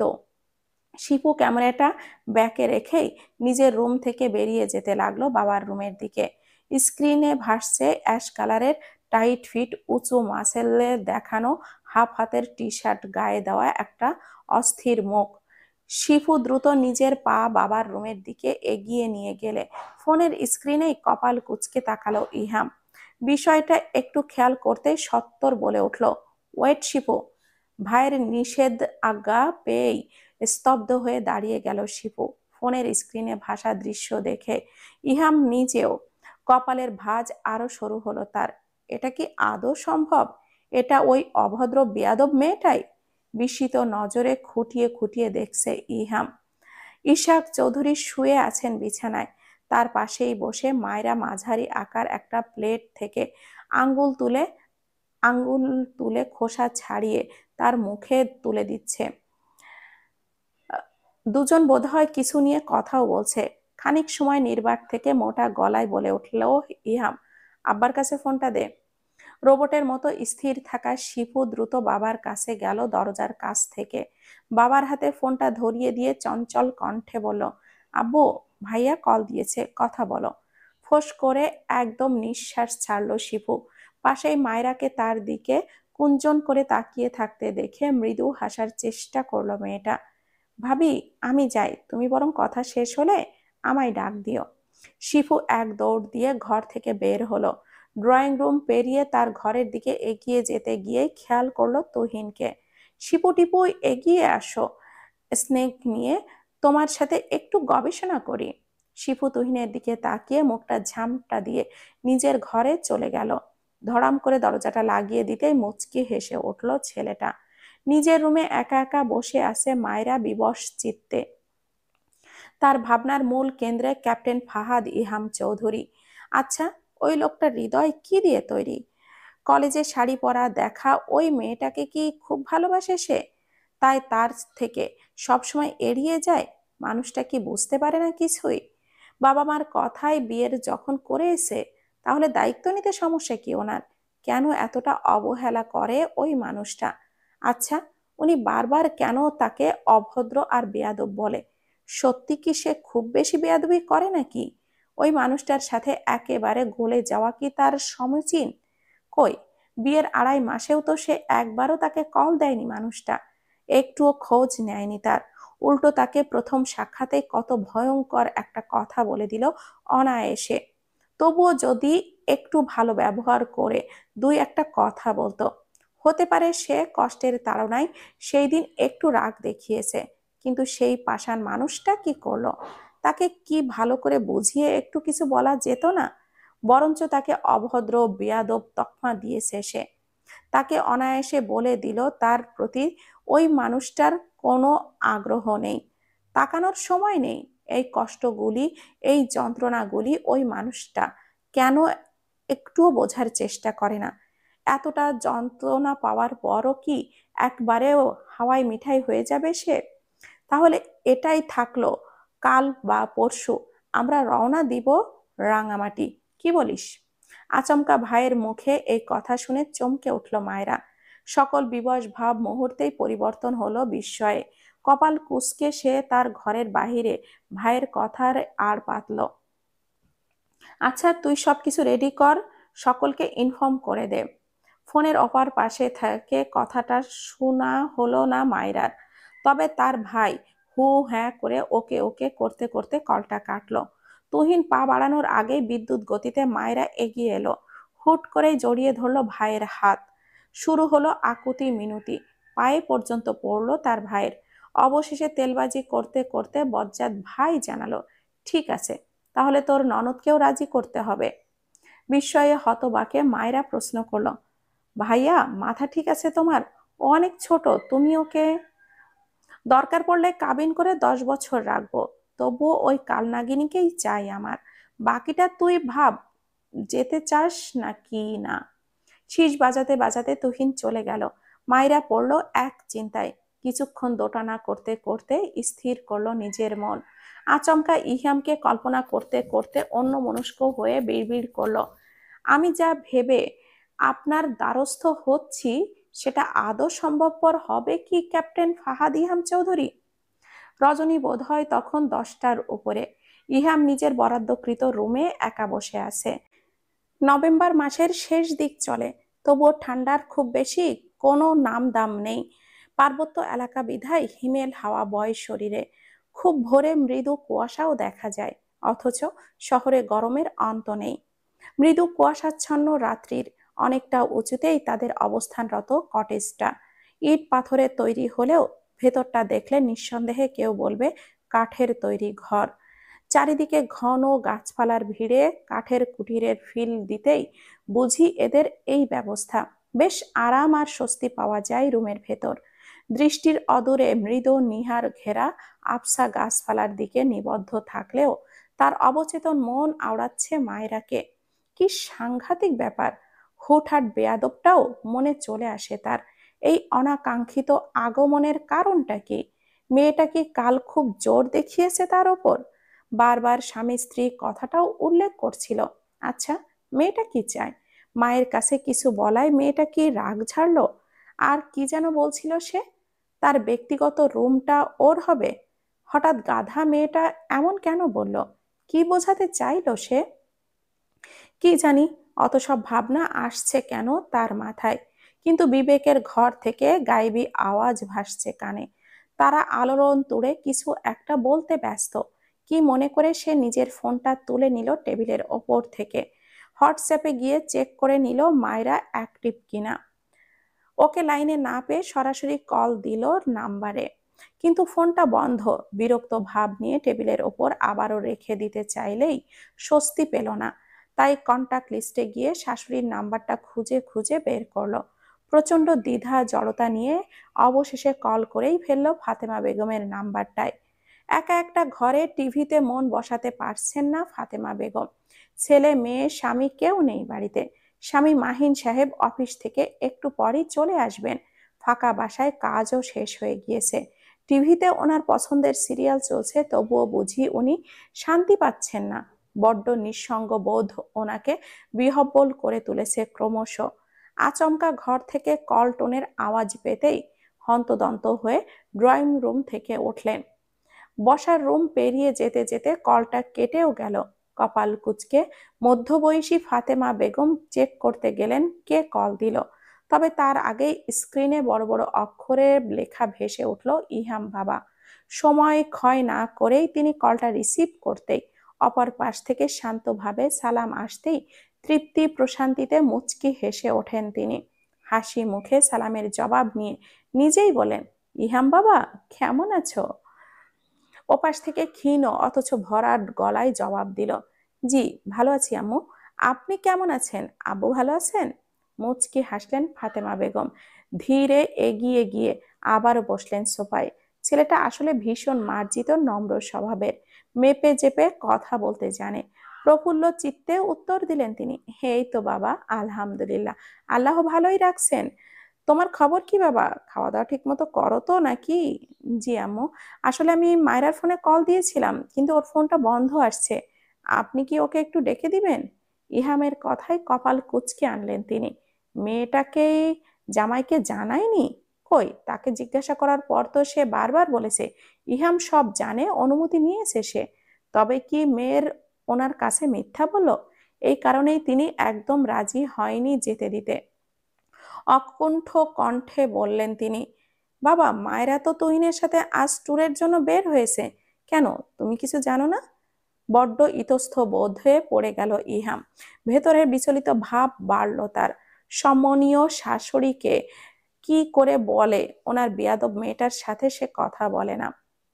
তাদের মাঝে কোনো রকম বাক্য ব্যয়ের আগেই বাকবিতণ্ডা লেগে যায়। আজই বোধহয় প্রথম সে স্বেচ্ছায় কল দিয়েছে মায়রাকে। বিয়ের 3 মাস হতে চলল, অথচ নিজে থেকে সে কোনোদিনও কল দেয়নি ওই মেয়েটাকে। তার অবচেতন মন ঠিক এই মুহূর্তে অনুধাবন করলো বিষয়টা আসলেই ঠিক দায়িত্বহীন কিংবা অচৈত্যবিহীন সীমানা স্খলিত। খানিক অস্বস্তি হলেও নরম স্বরে বলল, আসলে ব্যস্ততা বেড়েছে তো, কাজের খুব চাপ, তাই আর কি। ঠিক আছে বাবা, আমি বুঝতে পেরেছি। আমার মেয়েটাও হয়েছে, ও বলল তুমি নাকি পারমিশন দিয়েছো, তাই তো আমি ওকে তুহিনের সাথে সিলেটে যেতে বলেছি। যদি জানতাম তুমি কিছু জানো না তবে। ফাতেমা বেগমের কথা সম্পূর্ণ হবার পূর্বেই আঁতকে উঠল ইহাম। সেই সঙ্গে কপালে কয়েকটা ভাঁজ পড়ল তার। হঠাৎ কেমন যেন উদ্বিগ্ন হয়ে প্রশ্ন করলো, কোথায় বলেন, কোথায় গিয়েছে মায়েরা? ফোনের অপর পাশে উৎকণ্ঠা বুঝি ফাতেমা বেগম খানিকটা ধরতে পারলেন। তিনি একটু নীরব থেকে বলেন, কেন বাবা, কি হয়েছে, কোনো সমস্যা সিলেটে? বিরক্ত বিক্ষোভ চোখ মুখ এক করে তীক্ষ্ণ নয়ন জোড়া বুঝে আনলো ইহাম। ছোট ছোট আকারে ছাটা চুলগুলি আঙ্গুলের ফাঁকে ঢুকিয়ে ভেতর অশান্ত আলোড়নটা বোঝার চেষ্টা করলো। মুখের ভাব বিকৃত করে আচমকা ঠোঁট ফেরে বলে উঠল, শিট। হঠাৎই বুকটা মুচড়ে উঠল ফাতেমা বেগমের। ছেলে মেয়েদের সংখ্যায় ভীত হয়ে গেল ওনার হৃদয়। ফোনের অপর পাশে শত শত মাইল দূরে থাকা ইহামের ভাবভঙ্গি কিংবা কথার ধরন কিছুই বুঝতে পারছেন না তিনি। তবুও ভেতরটা অজানা ভয়ে খচখচ করছে ওনার। শঙ্কিত কণ্ঠে তিনি থেমে থেমে বলেন, ইহাম বাবা, কি কি হয়েছে? চট করে ইহাম নিজের উদ্বিগ্নতা ধরতে পারল। চোখ খুলে 2 সেকেন্ড ভেবেই স্বাভাবিক কণ্ঠে জবাব দিল, তেমন কিছু নয় আম্মু। আপনি শুধু শুধু টেনশন নিয়েন না, আসলে মায়েরার সাথে একটু কথা বলার ছিল। আমার কাছে তো তুহিনের নাম্বারটা নেই, আপনি কি তার নাম্বারটা একটু দিতে পারবেন? প্রয়োজনের বাহিরে আর কথা বাড়ালো না ইহাম।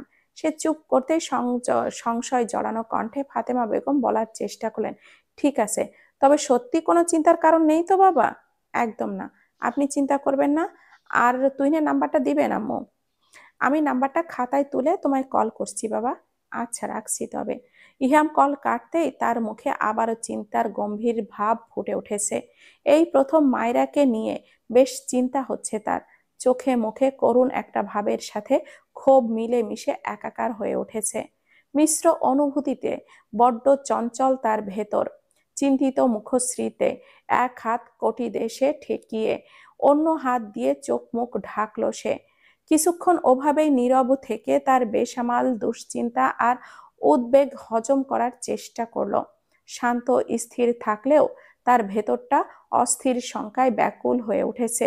সিলেটের বর্তমান অবস্থা মোটেও ভালো না। বিশিষ্ট জনপ্রিয় এক রাজনীতিবিদকে গলা কেটে হত্যা করার কারণে বর্তমানে সিলেট গরম হয়ে আছে। অবরোধ, গাড়ি ভাঙচুর সহ নানান সহিংসতা বিরাজ করছে সিলেটে। এমন অরাজকতা বিশৃঙ্খল পরিস্থিতিতে কি করে তারা সিলেটে যেতে পারলো? আর তুহিনই বা কেমন ভাই, বোনকে নিয়ে ট্যুরে গিয়েছে ঢ্যাং ঢ্যাং করে। মুখের ওপর থেকে হাতটা সরিয়ে কিছুক্ষণ ভাবলো ইহাম। তার চিত্ত তীব্র ব্যাকুল অশান্ত। তুহিনের প্রতি মাত্রাতিরিক্ত রাগে চোখ মুখ গরম হয়ে উঠল তার। ইচ্ছে হচ্ছে ওকে সামনে পেলে ঠাটিয়ে 2 গালে দুটো চড় দিতে। আর মায়েরা, ওই গাধা নির্বোধ মেয়েটা, ওকে সামনে পেলে তো। চোখ মুখ হিংস্র করে দাঁতে দাঁত কাটলো সে। তুহিন ড্রাইভারের সাথে বসে আছে। মোটমাট ঢাকা থেকে তারা 11 জন এসেছে। তুহিন সহ ওর 9 জন বন্ধু আর মায়রা, শিপু। তুহিন পেছনে তাকিয়ে দেখলো মায়রা কাঁধে, শিপুর মুখটা হা করে ঘুমাচ্ছে। ঠোঁটের কার্নিশ ভিজে আছে চোখের মুখের লালায়। বাদ বাকি সবই তখন ঘুমে মশগুল। তুহিন চট করে নিজের ফোনে সেই হাস্যকর দৃশ্য বন্দি করে মুচকি হেসে উঠল। স্ক্রিনে শিপুর ছবি দেখতে দেখতেই আচমকা ভেসে উঠল ইহাম ভাই নামটা। নাম্বারটা মায়ের কাছ থেকে সংগ্রহ করে রেখেছিল যদি কখনো দরকার পড়ে, সেই আশায়। ইহামের কল পেয়ে চোখ বড় বড় হয়ে ওঠে তার। চকিত তাকায় ঘাড় বাঁকিয়ে পেছনে। দ্রুত ঘুমন্ত মায়েরাকে ডেকে তোলে সে। আরে এই কুমড়ো পটাশ, তাড়াতাড়ি ওঠ, দেখ তোর জামাই কল দিয়েছে। তুহিনের চিৎকারে মায়রার সাথে ওর পাশে থাকা শিপিও সজাগ হয়েছে। ঘুমন্ত 2 কিশোরীর সবটা বুঝতে সেকেন্ড 10-এর সময় ক্ষুণ্ণ হলো। ভয়ে শিপু মায়রার হাতটা জড়িয়ে ধরলো। ভীত কণ্ঠে বলল, এখন কি হবে ভাবি? ভাইয়াকে বলেও কিন্তু বলো না আমি এসেছি। তুমি বলেছো ভাইয়া খাগড়াছড়িতে আছে, আর আমরা সেই দিকে যাব না, তাই আমি এসেছি। শিফুর কথার মাঝে থামিয়ে তুহিন জোর গলায় বলে উঠল, আরে চুপ করো ভিতর ডিম, এখন কি করব সেটা বলো। তুহিন প্রশ্নাত্মক দৃষ্টিতে তাকায় বোনের দিকে। মায়েরা নিজেও শঙ্কিত, সাহস দেখিয়ে চলে এলেও মৃদু ভয় তাকে শিউরে দিচ্ছে। সময় নিয়ে ঢোক গিলে বলল, কল রিসিভ করো না ভাইয়া। তুহিন উত্তর দেওয়ার আগেই কলটা কেটে গেল। সবাই দীর্ঘশ্বাস ফেলার পূর্বেই হৃদয় কাঁপিয়ে আবারও ভাইব্রেট করে উঠল তার ফোনটা। আবারও ইহাম কল দিয়েছে। তুহিন স্নিগ্ধ নজরে বোনের দিকে তাকালে তাকেও নিরুপায় দেখালো। অবশেষে পুনরায় কল কাটার আগেই রিসিভ করলো সে। হ্যালো তুহিন, কোথায় আছো তোমরা? মোটা গলায় ধমকে সুরে বলা কথাটায় কাঁপলো তুহিনও। ঢোক গিলে হাসার চেষ্টা করে জবাব দিল, আসলে ভাইয়া আমরা তো। তোমরা এই সময়ে কোন আক্কেলে সিলেটে গিয়েছো বলো তো? ননসেন্স, তাও আবার ওই ইডিয়েটটাকে নিয়ে। তুহিন বুঝলো ইহামের চিন্তার কারণ। সে আশ্বাস দেওয়ার জন্য বলল, ভাইয়া আপনি চিন্তা করবেন না, আমরা সেফ জায়গাতেই আছি। মায়েরার কাছে ফোনটা দাও। স্পিকারের শেষের ক্ষোভটা মেশানো কথাটা শুনে আন্দাজ করতে পারল মায়েরা। দ্রুত ভাইয়ের কাছ থেকে ফোনটা নিয়ে কেটে দিল তা। পরপর সেটা অফ করে ফোঁস করে দম নিল। সারা রাত তার খুব একটা ভালো ঘুম হয়নি। এক বিহ্বল চিন্তা তাকে অস্থির করে তুলেছে। বিছানায় ছটফট করতে করতে মায়রার প্রতি শুধু ক্ষোভটাই বেড়েছে তার। যতবার তুহিন বা মায়রাকে কল দিয়েছে ততবারই ফোনটা বন্ধ পাওয়ায় তার রাগের সাথে ব্যাকুল হয়েছে হৃদয়। মেয়েটা তার কাছে নেই, নেই কোনো যোগাযোগ, অথচ কিভাবে জ্বালাচ্ছে তাকে। কোনো অদৃশ্য টানে অস্থির করে তুলেছে। জিপে বসে আছে ইহাম, পরনে কালো শার্টের সাথে মেলানো কালো প্যান্ট। ফর্সা পেশিবহুল হাতে বড্ড বেশি শোভা পেয়েছে কালো ফিতার একটা স্মার্ট ওয়াচ। খুব ভোরেই সে রওনা দিয়েছে, উদ্দেশ্য বান্দরবনের নীলাচল। আজ গুরুত্বপূর্ণ কিছু একটা হতে যাচ্ছে এখানে, তাই যা পদক্ষেপ নিতে হবে তা যথাসম্ভব বেশ সাবধানে নিতে হবে। আজকের কাজটা সম্পূর্ণ হলেই মাজিদ পাহাড়িকে কাবু করতে তার খুব একটা বেশি কসরত করতে হবে না। সকাল তখন 7টার মতো বাজে। সবাই চাঁদের গাড়ি করে পাহাড়ি আঁকাবাঁকা রাস্তায় এগিয়ে যাচ্ছে বহু কাঙ্ক্ষিত গন্তব্যের দিকে। ঈষৎ কুয়াশা ঘেরা ধূসর সবুজ গাছপালাগুলি বড্ড বেশি আকর্ষণীয় দেখাচ্ছে। প্রকৃতির এই অপার সৌন্দর্যে ঘেরা বান্দরবনের হিমেল হাওয়া গাড়ির ভেতরের প্রতিটি ব্যক্তির শরীর বেহেদ করে একেবারে অন্তরস্থলে গিয়ে লাগছে। সবার চোখে মুখে তখন স্তূপে স্তূপে জমা মেঘ ও পাহাড়ি সৌন্দর্যের মুগ্ধতা। প্রকৃতি যেন নানা মেলে দিয়ে রাজত্ব করছে এখানে। মায়েরা কিঞ্চিত প্রফুল্লের হাসি মেলে তাকিয়ে রয়েছে সেই দিকে। শিফু ছটফট করে একবার ওইদিকে দৃশ্যও দেখল, আরেকবার অন্যদিকের দৃশ্যে ডুবে গিয়েছে। তুহিন সহ ওর বন্ধুরাও মুগ্ধ হয়ে দেখছে প্রকৃতির দ্বার খুলে দেওয়া উন্মুক্ত সৌন্দর্য। সরু রাস্তায় আঁকাপাকা পথে গাড়ি হেলে যাওয়ায় তাদের শরীরও বেঁকে আসছে। থেমে থেমে এক রোমাঞ্চকর ভয় তাদের অগাধ উচ্ছ্বাস ছড়িয়ে দিচ্ছে। শত ফিট উঁচুতে রাস্তায় চলা গাড়ির ভেতর থেকে নিচের অতল গাছপালা পূর্ণ খাদ শরীর শিউরে দেওয়ার মতো। বিশাল বড় পাথরে বেষ্টিত পাহাড়ের পাশ দিয়ে চলা গাড়ির ভেতর থেকে সবাই হা করে বিস্তৃত নজরে তাকিয়ে অবলোকন করছে সেই মনোরম প্রকৃতির বিমুগ্ধকর দৃশ্য। বান্দরবন শহর থেকে 4-5 কিলোমিটার দূরে নীলাচল হিল সাইডের রিসোর্টে বুক করা রাখা হয়েছে তাদের। গাড়ি থেকে নেমেই আগে রিসোর্টে উঠে তারা সকল ফর্মালিটি কমপ্লিট করে চেকপোস্টের জন্য প্রয়োজনীয় কাগজপত্র নিয়েই বের হলো পুনরায়। পাহাড়ের চূড়ায় গিয়ে আগে সূর্যাস্ত দেখে তারপর ব্রেকফাস্ট করবে। এরপর ক্রমানুসারে double hand, Titanic view, Chimbuk পাহাড় বা কালা পাহাড়, শৈলপ্রপাত, ঝর্ণা স্থানগুলিতে যাবে। যদিও সেখানে এখন খুব ভালো ভিউ পাওয়া যাবে না। বর্ষাকালে শৈত্যপ্রপাতের দ্বার খুলে যায়, স্বচ্ছ পানিতে কলকল করে ঝরে দাঁড়া। আস্তে ধীরে এসে দাঁড়ালো ইহাম। চোখে তার শার্ট প্যান্টের মতোই কালো রঙের একটা রোদ চশমা। ভিউ পয়েন্টের প্রতিটি মানুষের দিকে নজর বুলিয়ে যাচ্ছে ইহাম। তার তীক্ষ্ণ বাজ পাখির দৃষ্টি অসঙ্গতির কোনো কিছুর দিকে সবকিছু গাঢ় নজরে পর্যবেক্ষণ করতে থাকে। তার আরো 7 সহকর্মী এখানে এলোমেলোভাবে অবস্থিত আছে সিভিল ড্রেসেই। কারোর বোঝার জো নেই তারা কারা। কিংবা এখানের একজনের টুরিস্টও ধারণা করতে পারবে না কি হতে যাচ্ছে এখানে। কত ভয়াবহ গা কাটা দেওয়ার কাণ্ড ঘটতে পারে এখানে। খুব দৃঢ়তার সাথে চোখ বুলাতে বুলাতে হঠাৎই কিছু খেয়াল করতেই থমকে দাঁড়ালো ইহাম। বিস্ময় আশ্চর্য ভাব ভঙ্গিমায় কপাল কুঁচকে চোখের ওপর থেকে কালো চশমাটা সরিয়ে নিল সে। এবার স্পষ্ট দেখতে পেল তার একমাত্র বোন শিফুকে। ভালো করে নজর বুলিয়ে নিশ্চিত হলো এটা শিফুই। বিস্ময়ে হতবাকে তার মস্তিষ্ক কিংকর্তব্য বিমূঢ়। শিফু এখানে কি করে? কি করছে সে এখানে? তার বাবা মা কেউ কিছুই বলেনি তো? বাবা বাসায় অসুস্থ, এখনো ঠিকভাবে সুস্থ হয়নি, অথচ শিফু এখানে কি করে আসবে? চিন্তায় চিন্তায় চোখের দৃষ্টি সরু শানিত হয়ে আসছে ইহামের। চোখের সামনেই দেখতে পাচ্ছে শিফু একদল লোকের সাথে এগিয়ে আসছে। দেখা দৃশ্যও যেন বিশ্বাস করতে চাইছে না এটা শিফু। আচমকা শিফু ভাইয়ের অনুরূপ কাউকে দেখেই আঁতকে উঠল। চকিত এদিক ওদিক তাকিয়েই খুঁজলো মায়রাকে। রেলিং এর পাশেই দাঁড়িয়ে সেলফি তুলতে দেখা গেল তাকে। শিফু দৌড়ে সেই দিকে চলে গেল। দূর থেকে শিপুর ভীত চোখে মুখে একবার নিশ্চিত হলো এটা তার বোনই। পরক্ষণে তার পাশে মোহিনী কিশোরীকে দেখেই স্তব্ধ হলো সে। কি আশ্চর্য! সে না বলল তারা সিলেটে, তবে এখানে কি করছে? এই অসভ্য বেয়াদব মেয়েটা একটা ধড়ি মিথ্যাবাদীও। ক্রোধ বিদ্বেষের চোয়াল শক্ত হয়ে এলো তার। তীক্ষ্ণ দৃষ্টি ঝাড়তে থাকলো অগ্নিকণা। তেজস্বী ভাবে দাঁত পিষে হাত মুষ্টি মেয়েও করলো অচিরেই। দাবানল ঝাড়তে উদ্যত হবার পূর্বেই এক ভয়ঙ্কর দৃশ্য দেখে থমকে গেল সে। বাড়ানো পা ফেলতে পারল না আর। স্তম্ভিত হয়ে কপালে আরো দৃঢ় ভাঁজ উঠে এলো।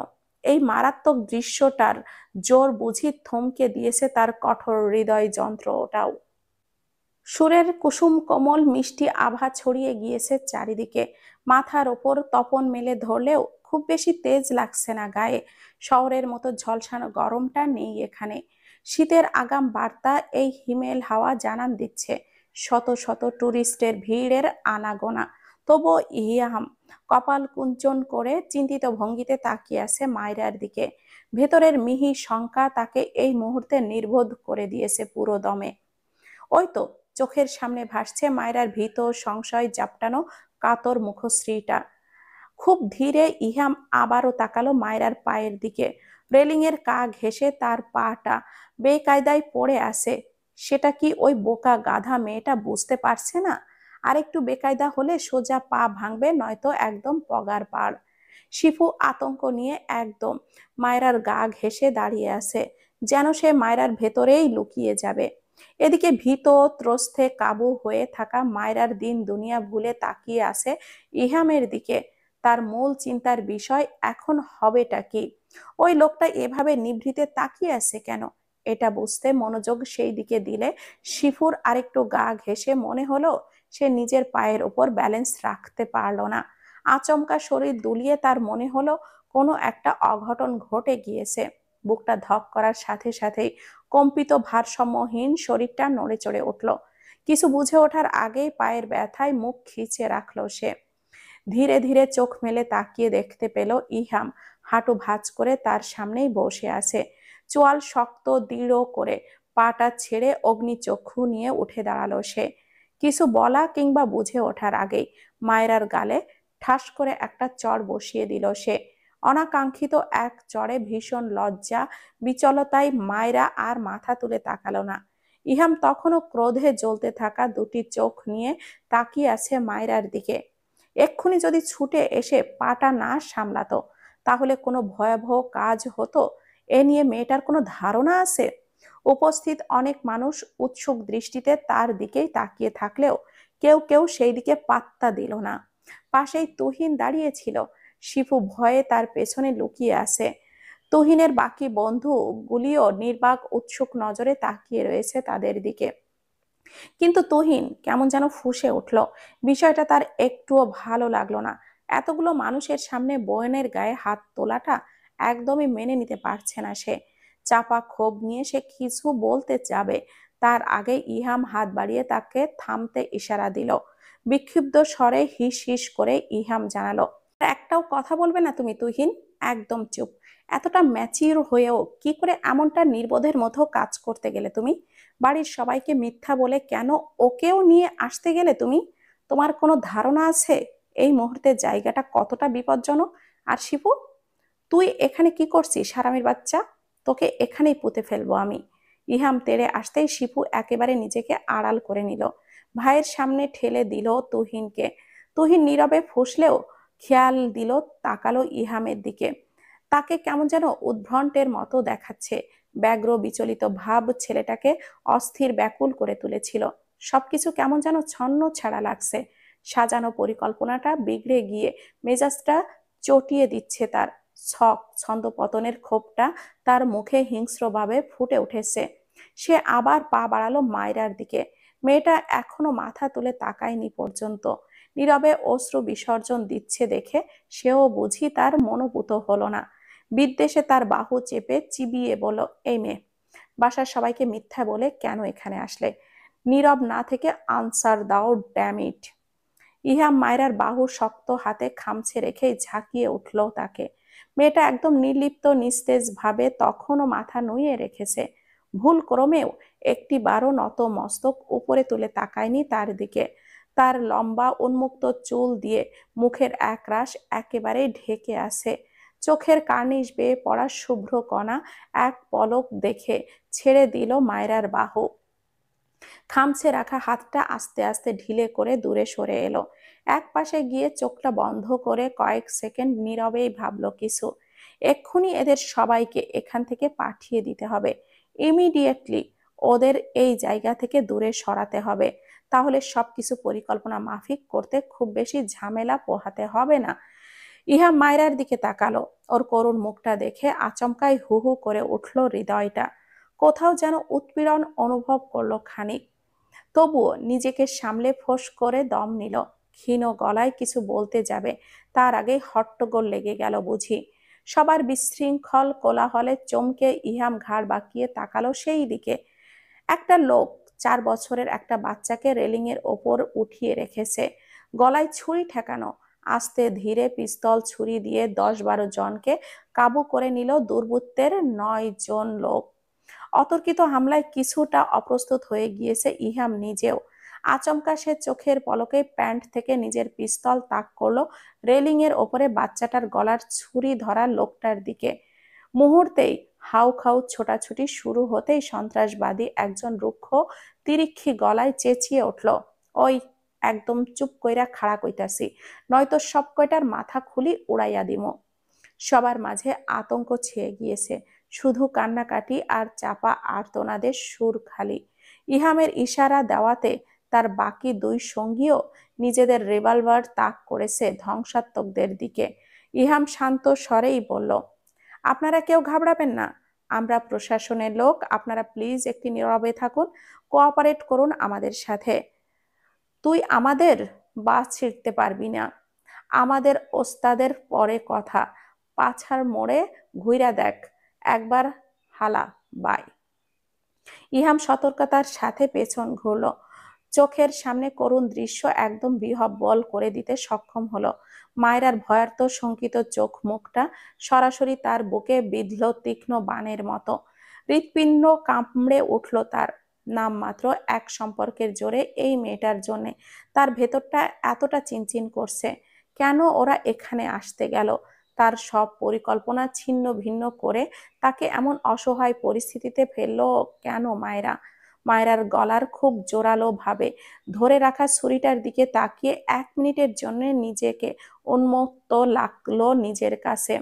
মায়রার ভীত শঙ্কিত চোখ জোড়া তার ভেতর কাঁপিয়ে অস্থির করে তুলল। ঢোক গিলে নিজেকে শান্ত রাখার চেষ্টা করলো সে। হিংস্র দাবানলটা চেপে কণ্ঠে লঘু তেজ মিশিয়ে বলল, রিল্যাক্স, ওদের সাথে তো ঝামেলা নেই, ওদের ছেড়ে কথা বল। খ্যাক খ্যাক করে হেসে উঠল মায়রার গলায় ছুরি ধরা লোকটা। ওর ওই হাসি শরীরের রগগুলি দাপিয়ে উঠল ইহামের। তবুও কঠিন মুহূর্তে নিজেকে সামলে রাখার চেষ্টা করলো। দৃঢ় মনোবলের অসীম সাহসী ইহামটাও যেন নিজ জায়গা থেকে পিছনে যাচ্ছে। তোদের দুজনের গভীরতা অনেকক্ষণ ধইরা খাড়াইয়া দেখতাছি, কি হয় জানি তোর কামেলাগের মতো মাল একেবারে। দাঁত খিঁচে আনলো ইহাম। বিদঘুটে হেসে লোকটা মায়রার গলার আরেকটু চাপ প্রয়োগ করতেই মেয়েটা অসহায়ের মতো গলা টান টান করে আনলো। এই মুহূর্তে ভেতরটা ব্যাকুল ব্যগ্র হলেও খুব বেশি প্রকাশ করছে না সে। নিজেকে একেবারে ধীর স্থির করে রাখলো কেবল। ইহাম তীক্ষ্ণ নজরে এদিকে ওদিকে তাকিয়ে সবটা পর্যবেক্ষণ করলো। এই মুহূর্তে এত এত মানুষের ভিড়ে তার সবচেয়ে বিপজ্জনক লাগছে রেলিং এর ওপর বাচ্চা মেয়েটা আর তার ব্যাকুলতার কেন্দ্রবিন্দু জুড়ে থাকা মায়েরা। নিজেকে একটু ধাতস্থ করলো সে। খুব গোপনে তার আরো 4জন সঙ্গী মিলে গেল ওই আতঙ্কিত মানুষের ভিড়ে। নীরবে কিছু একটা ইশারা বুঝিয়ে দিতেই সে আবারও তাকালো মায়েরার দিকে। শান্ত নির্লিপ্ত চাহনি। লোকটা বিশ্রীভাবে এক হাত চেপে রেখেছে মায়েরার হাতটা। সেই দিকে তীক্ষ্ণ নজর দিল ইহাম। একটু আগে নিজেও যে স্বেচ্ছায় খামছে ধরেছিল তার দিকে কোনো খেয়াল নেই, অথচ এখন রাগে ফুঁসে উঠছে, টকবক করছে ভেতরটা। তুহিনের দিকে তাকিয়ে খেয়াল করলো বোনের জানের শঙ্কায় নিজের প্রতি কোনো ভয় ডর দেখাচ্ছে না সে। তাকে নীরবে তার বন্ধুরা বুঝি আটকে রেখেছে ওখানে যেতে। দৃষ্টি ঘোরাতেই ইহাম কষল। তুহিন তার দিকে তাকাতেই সঙ্গোপনে কিছু ইশারা করলো সে। কে জানে ছেলেটা তার ইশারার সঠিক মানে বুঝলো কিনা। যদি একটুও কোনো কিছুর হেরফের হয় তবে মায়েরার জীবন সংকটে, ভয়াবহ বিপদের মুখে। খুব চতুরতার সাথে তুহিন এক চুল এক চুল করেই বুঝি পাশ কাটিয়ে গেল। রেলিং এর কোণ ঘেঁষে দাঁড়ালো। ভয়ে গলা শুকিয়ে আসছে তার, হাত পা কাঁপছে। নিজের প্রতি ভারসে পাচ্ছে না, নিজের প্রতি ভরসাও পাচ্ছে না। শুকনো ঢোক গিলে সে ইহামের দিকে তাকালো। সে কথার দ্বারা ব্যস্ত রাখছে লোকটাকে। সেই ফাঁকে চোখের আভাসে বুঝিয়ে দিল অবস্থাটা। শুকনো ঢোক গিলে তুহিন ফোঁস করে দম ছাড়লো। ইহাম আবারও ঘাড় বাঁকিয়ে তাকালো পেছনের দিকে। যে লোকটা বাচ্চাটাকে রেলিং এর ওপর দাঁড় করিয়ে রেখেছে তার উপর। ঠিকঠাক লক্ষ্যটা ধরিয়ে দিতেই লেগে গেল তুমুল ভয়াবহ কাণ্ড। তুহিন যেমন মায়রার গলায় ছুরি ধরা লোকটার হাতটা চেপে ধস্তাধস্তি শুরু করেছে, ঠিক তেমন করেই রেলিং এর ওপর দাঁড় করিয়ে রাখা বাচ্চাটাকে একদম ঝড়ের বেগেই ইহামের এক সৈনিক ভাগের থাবার মতো টেনে এনেছে নিচে। দুটি কাজ একেবারে একই সঙ্গে তড়িৎ বেগে করা হয়েছে। আকস্মিক কাণ্ডটাই সবাই হকচকিয়ে গিয়েছে। ইহামের গাইডে থাকা মোট 11জন সৈনিক এখানে উপস্থিত। অতর্কিত ঘটনাটা সামাল দিতে খুব একটা ঝামেলা তাদের পোহাতে হয়নি। একসঙ্গে সবার আক্রমণের ফলে মাজিদ পাহাড়িও 9জন লোক অনায়াসে কাবু হলো তাদের কাছে। তখনই এগিয়ে আসা এক দল সেনাবাহিনীর কাছে তাদের হ্যান্ডওভার করা হলো। আজ যে এখানে কিছু একটা হবে তারা তা আগে থেকে জেনে বুঝে প্রস্তুতি নিয়ে এসেছিল। মাজিদ পাহাড়ির লোকেরা ভুল ক্রমে আগে থেকেও টের পায়নি কিছু, নয়তো খেলাটা বেদিক ঘুরে তো, কিংবা তাদের প্রস্তুতি নিয়ে আসার মোড় নিতে এক চুল এদিকে ওদিকে হতো না। মায়েরার গলায় ছুরি ধরা শ্যামলা বর্ণের লোকটার বয়স বোধ হয় 34-এর উপরে। সে ক্ষোভান্বিত গলায় বলল, তোর ওস্তাদ দেইখা লইব। ইহাম শুনল সেটা, মুচকি হেসে এক পা বাড়িয়ে বলল, তোর ওস্তাদ আমার ছিড়বে। শ্যাম্পু লাগিয়ে যত্ন করে রাখতে বলিস তারে। প্রচন্ড ক্ষোভে ফেটে পড়ছিল লোকটা। সেই দিকে ইহান আর দ্বিতীয়বার তাকালোই না। ঘাড় ঘুরিয়ে দেখলো মায়রার দিকে। শিফু আর তুহিন তাকে অভয় জানাচ্ছে। ইহাম শান্ত পায়ে এগিয়ে গেল সেই দিকে। একেবারে মায়রার সামনে দাঁড়ালো সে। মায়রা এবার বিস্মিত বিমূঢ় নয়নে দেখলো ওই ধারালো তরোয়ালের মতো মুখখানা। দৃষ্টিতে দৃষ্টি মিললে কেমন অস্বস্তি হলো তার। তবুও পারল না নিজের বেহায়া নজরটাকে সংযত করতে।